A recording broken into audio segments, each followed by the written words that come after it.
welcome to Sectors Up Close. I'm Elena Casas. Our focus today is on US Treasuries and our guest is Amy Kong, the CIO of Barrett Asset Management. Well, investors in US Treasuries have had a bumpy year. As you can see, after peaking in March on concerns about rising inflation, yields for benchmark 10-year Treasuries have fallen back to around 1.3%. The main reason has been the Federal Reserve, which has kept up its massive bond buying programme restarted at the beginning of the pandemic. And while the market pounces on every word spoken by Fed Chief Jerome Powell, the central bank isn't giving much away as to when it may begin tapering back asset purchases. So, how should bond investors approach the US Treasury market? For more, I'm now joined by Amy Kong of Barrett Asset Management. Hi Amy, thanks for joining us. To start with then, just why are yields still so low? Good question. I think there's a confluence of both fundamental as well as technical factors that are suppressing US Treasury yields. On the fundamental side, bond investors are sending a message that is a little different than what we're seeing on the equity side of the equation. Essentially, with yields so low, bond investors are suggesting that they are less worried about inflation expectations moving higher. And also low yields could be suggesting that there is potentially a loss of momentum with regards to the economic expansion that we have seen thus far. Of course, there are technical factors, one of which you've mentioned already. The Fed continues to be a very powerful buying tool in this market space. They are still on pace at buying about $80 billion of treasuries on a monthly basis. At the same time, with equities doing so well this year, there's also a constant rebalancing, perhaps, of portfolios, which is, again, moving money from basically the equity side of the equation to the bond side. And then, of course, not as much of a reason, but certainly on the supply side, there is a little bit lighter volume in terms of auctions, which I think should go higher into the fall. And that also is helping, unfortunately, the supply-demand imbalance that we're seeing thus far. You talked about rebalancing portfolios. I know that you as a firm are staying away from treasuries a lot at the moment. Do you intend to keep away in the months to come? Yes, I think the proposition for us is to always look for investments that have a return profile that can help our clients at least maintain purchasing power. And so when we just look at the treasury yield curve as low as it is, quite frankly, the real yields are still in negative territory. And so for us, we have decided as a firm to still stay more in the stock market, obviously rebalancing as necessary, but certainly we have not been buying aggressively any of the treasury securities out there unless necessary by the client. What about international demand for the dollar? Is that going to change the outlook for treasuries?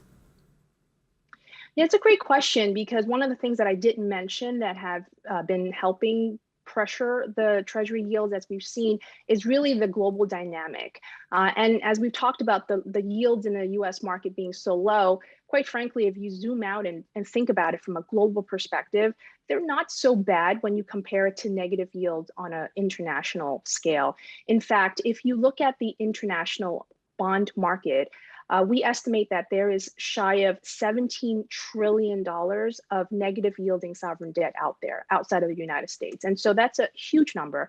And when you compare that to the 1.3% that you're getting at the 10-year mark, it's not so bad. So I think, quite frankly, the foreign buyers continue to pour into the US market. We see that, for example, using the August auction numbers as a point of reference, that international buying as a component is still about 15% of the whole. And so I think that continues to, again, drive demand and certainly keeps rates at the low levels that we have seen thus far. Is there anything then that you'd recommend to US investors in the fixed income space? I think it's a tricky area to invest in, considering that there is a potential for the Fed to raise rates in about 24 months or so, give or take.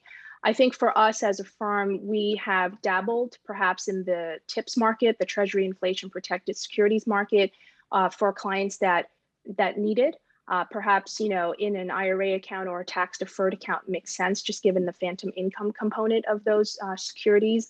But I think as a firm, again, marginally speaking, we have leaned more towards the stock market, which quite frankly, continues to pay a dividend yield that is more than what you'll get in the 10-year, and also stocks in particular that have been, again, very adamant about raising that dividend or perhaps buying back shares.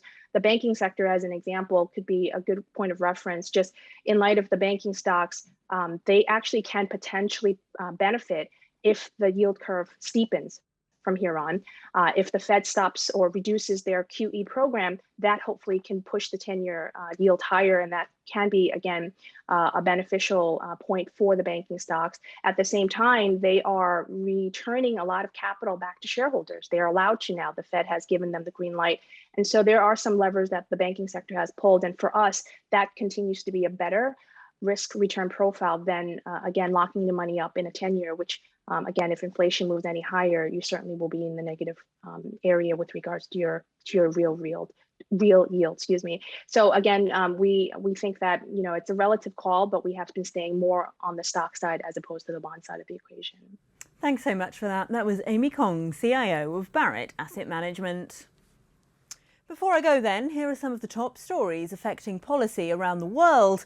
Inflation in the Eurozone has risen to a 10-year high, creating a headache for the European Central Bank. Consumer prices in the 19 countries that share the euro rose by 3% this month, after increasing 2.2% in July. That's well clear of the ECB's 2% target. The increase was fuelled by energy costs, but food prices also rose. And worryingly, there was also an unusually large increase in the prices of industrial goods. With inflation in Germany expected to approach 5% this year, the central bank is going to come under increasing pressure to rein in prices.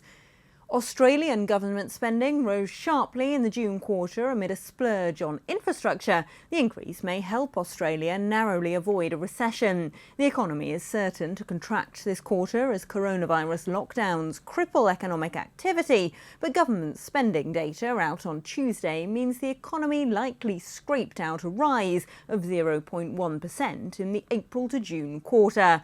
Official GDP data is due out on Wednesday.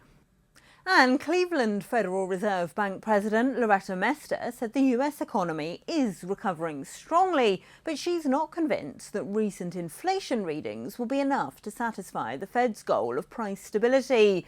She said there were upside risks to inflation, but she expects some metrics to come down after supply chain disruptions are resolved.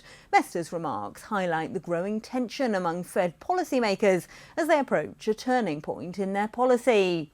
And that's your roundup of the US Treasury sector. I'm Elena Casas, and this is Reuters.